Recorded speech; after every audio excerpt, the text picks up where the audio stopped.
तो अभी मैं आपको सिखाऊंगी मीन।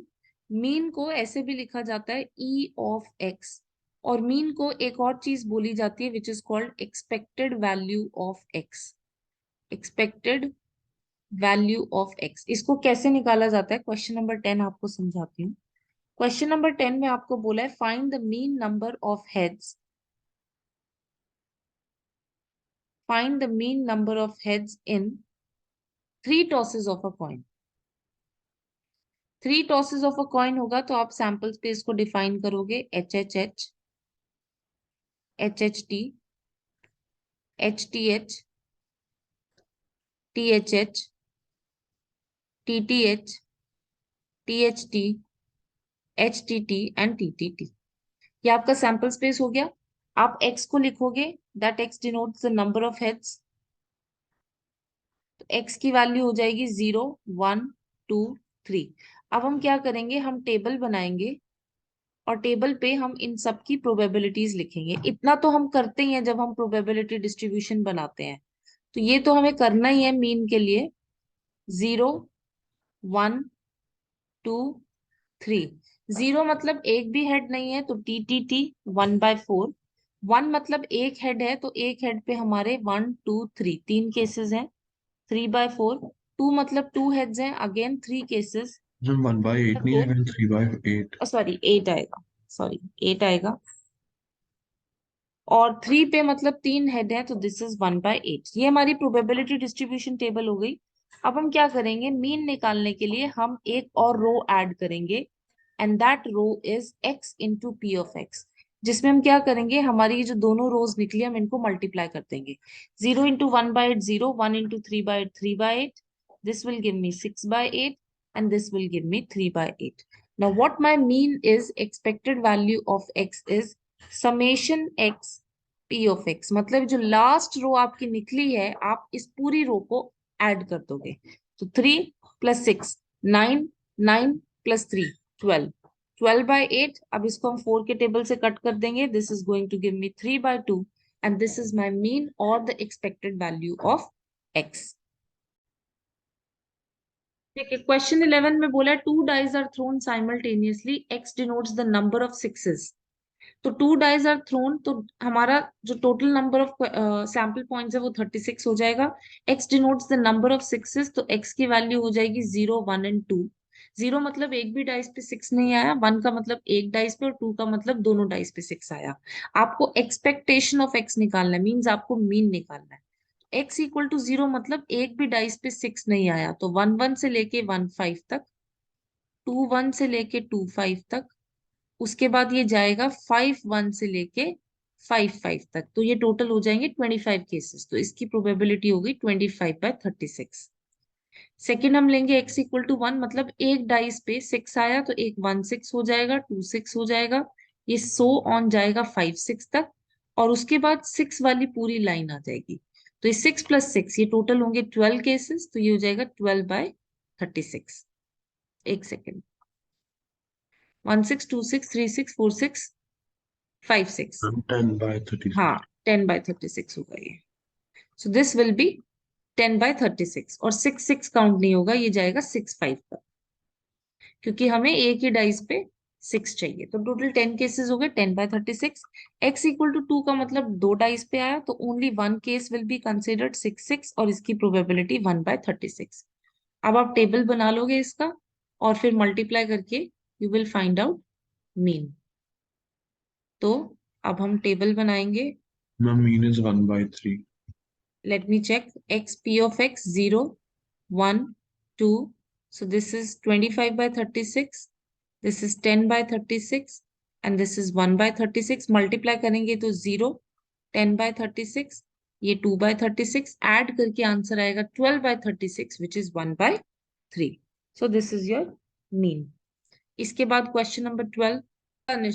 क्वेश्चन नंबर 12 में बोला है two numbers are selected at random without replacement from the first 6 positive integers. तो 1 से लेके 6 तक में दो नंबर सिलेक्ट किए गए हैं विदाउट रिप्लेसमेंट। विदाउट रिप्लेसमेंट का मतलब है नंबर निकाले और वापस नहीं डाले। तो आपका सैंपल पॉइंट, सैंपल केस क्या क्या हो सकता है, 1 1, सॉरी इसमें 1 1 नहीं आएगा।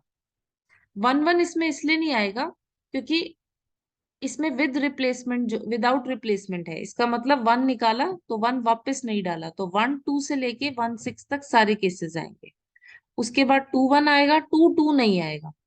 2 3 से लेके 2 6 तक सारे केसेस आएंगे, अप टू सो ऑन 6 5 तक।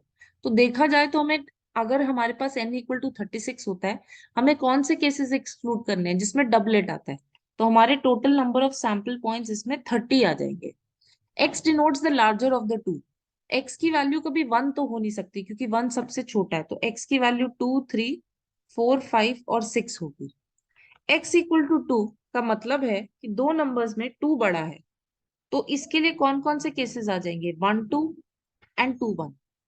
दो ही केसेस आएंगे, 2/30। x = 3 में क्या आ जाएगा, 1 3 2 3, उसके बाद 3 1 3 2। सो इसमें 4 केसेस आ गए, तो प्रोबेबिलिटी हो गई 4/30। x = 4 में 1 4 आएगा, 2 4 आएगा, 3 4 आएगा, और 4 1 आएगा, 4 2 आएगा, 4 3 आएगा, क्योंकि ये सारे वो केसेस है जहां पे 4 जो है वो सबसे बड़ा है। इसका आ गया 6/30।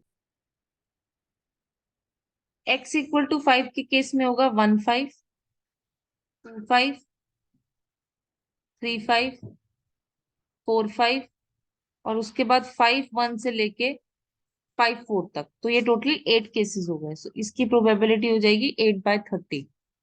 उसके बाद x = 6 लास्ट है, जिसमें 6 सबसे बड़ा होना चाहिए, तो 1 6 से लेके 5 6 तक आएगा, और उसके बाद आपका आएगा 6 1 6 2 6 3 6 4 6 5। तो ये टोटल हो जाएंगे 10 केसेस, तो ये हो जाएगा 10/30। अब हम इसका टेबल बनाएंगे, और टेबल बना के हम इसका मीन निकाल लेंगे।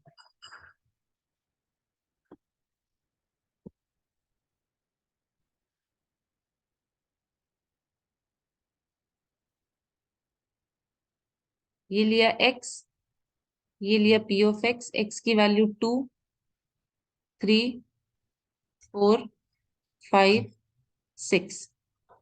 2/30, 4/30, 6/30, 8/30 एंड 10/30। अब x इंटू p(x) करके ऐड कर लेंगे, और आपकी एक्सपेक्टेड वैल्यू ऑफ x और मीन ऑफ x निकल आएगा। So if we find out x p(x), it will be 4/30, 12/30, 24/30, 40/30, 60/30। अब इस पूरे को ऐड करेंगे, 60 एंड 40, ये तो 100 आ जाएगा, प्लस 24 एंड 16 40 अपॉन 30, तो ये आएगा 140/30, and your final answer will be 14/3। Question 13 हमारे सिलेबस में इसलिए नहीं है क्योंकि क्वेश्चन 13 में हमें वेरिएंस और स्टैंडर्ड डेविएशन निकालने को बोला है। क्वेश्चन 14 में भी हमें 3 चीजें निकालने को बोला है, mean, variance and standard deviation. ये हम कट कर देंगे क्योंकि ये हमारे सिलेबस में नहीं है, हम इस क्वेश्चन का सिर्फ मीन निकालेंगे। अब क्वेश्चन ये कहता है कि क्लास हैज 15 स्टूडेंट्स, जिसमें 15 के 15 स्टूडेंट्स की एज दे रखी है। एक्स जो है that denotes the age of the student, तो एक्स क्या क्या वैल्यू ले सकता है, जो भी एजेस हैं, X can take those values. 14 हमें दिख रहा है, 15 हमें दिख रहा है, 16 दिख रहा है, 17 दिख रहा है, 18 भी हमें दिख रहा है, 19 भी हमें दिख रहा है, और 20 दिख रहा है, 21 भी दिख रहा है। So these are all the ages that I can see. अब मैं डायरेक्ट टेबल बना रही हूँ और इनकी प्रोबेबिलिटीज लिख रही हूँ। प्रोबेबिलिटीज हम वैसे ही निकालेंगे जैसे हम निकालते हैं count the number of ages divided by total.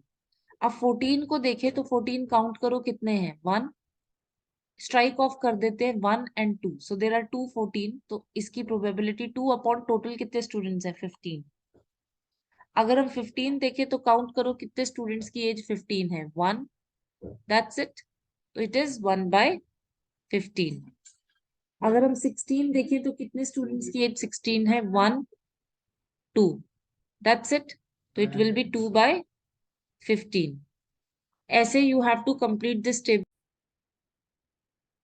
इसके 17 में आएंगे 1, 2 और 3, तीन केसेस, तो 3/15 इज द प्रोबेबिलिटी. इसके 18 में आएंगे ओनली वन केस, तो 1/15 इज द प्रोबेबिलिटी. इसके 19 में आएगा 1 and 2, तो 2/15 इज द प्रोबेबिलिटी. इसके 20 में आएगा 3. 1, 2 and 3, so 3/15 is the probability. और इसके 21 में आएगा I think only one case, 1. 1, so 1/15 is the probability. अब आपको मीन निकालने के लिए थर्ड रो निकालना पड़ेगा. x p of x, 14 2 28/15, ये आ जाएगा 15/15. 32/15. हम डिनोमिनेटर को चेंज नहीं करेंगे क्योंकि हमें सेम एलसीएम रखना है. 51/15, 18/15, 38/15, 60/15 एंड 21/15. इसको पूरा ऐड करके अब हम फाइनल आंसर निकालेंगे. तो इसका फाइनल आंसर होगा ऐड करके 263/15. क्योंकि फर्दर कट नहीं होता तो हम इसको ऐसी फ्रैक्शन में छोड़ देंगे. 15th में बोला 70% in a meeting, 70% of the members favor and 30% oppose. A member is selected at random. We take x equal to 0 if he opposed and x equal to 1 if he is in favor. Find expectation of x. Variance तो deleted है. x की दो ही values आएंगी 0 और 1. 0 का मतलब उसने oppose किया और अपोज की प्रोबेबिलिटी है 30/100, और 1 का मतलब उसने फेवर किया और 1 की प्रोबेबिलिटी है 70/100. दोनों को जब मल्टीप्लाई करेंगे तो ये तो 0 ही आ जाएगा, ये आ जाएगा 70/100. आपका जो मीन हो गया वो हो गया 70/100 which is 7/10. So your expected value of x is 7/10. और क्योंकि ये डेसिमल में चेंज हो सकता है तो इसको आप 0.7 भी लिख सकते हो. क्वेश्चन 17 में बोला है suppose that 2 cards are drawn at random from a deck of cards. x denotes the number of aces obtained. अब नंबर ऑफ एसेस ऑब्टेन्ड, तो अगर दो कार्ड्स हम निकालेंगे x की वैल्यू हो सकती है 0, 1 एंड 2. 0 का मतलब एक भी एस नहीं है. यहाँ पे हमें मेंशन नहीं कर रखा कि विद रिप्लेसमेंट है विदाउट रिप्लेसमेंट, तो हम ये अज्यूम करेंगे कि ये विदाउट रिप्लेसमेंट है. x इक्वल टू 0 का मतलब दोनों में से एक भी कार्ड एस नहीं है. 52 में से 4 कार्ड एस होते हैं, तो 48/52 into 47/51 will be a probability. इसको हम थोड़ा सा सिंप्लीफाई करेंगे. अगर हम इसको 4 के टेबल से कट करते हैं ये 13 आएगा और ये आएगा 12. और फिर हम इसको 3 के टेबल से कट करते हैं तो ये आएगा 17 और ये आ जाएगा 4. 47 इंटू 4 188/13 इंटू 17 को अभी हम ऐसे ही लिखने देते हैं क्योंकि अभी हमें इसको फर्दर सॉल्व करना है. x इक्वल टू 1 का मतलब दोनों में से एक एस है. तो पहला तो हो सकता है पहला एस हो दूसरा नॉन एस हो, या हो सकता है पहला नॉन एस हो और दूसरा एस हो. तो दो केसेस हो सकते हैं. तो पहले वाले का 4/52 आ जाएगा और नेक्स्ट वाले का आएगा 48/51. और क्योंकि इसके दो केसेस हैं तो हम इसको इंटू 2 कर देंगे. 4 को इससे काटा तो ये 13 आ जाएगा और उसके बाद हमने इसको 3 के टेबल से काटा तो ये 17 और ये आ जाएगा 16. तो ये आ जाएगा 32/13 into 17. Probability x equal to 2 का मतलब है दोनों ही एस हैं, तो 4/52 इंटू 3/51. इसको काटा ये आएगा 13, इसको काटा ये आएगा 17. तो ये आ जाएगा 1/13 इंटू 17.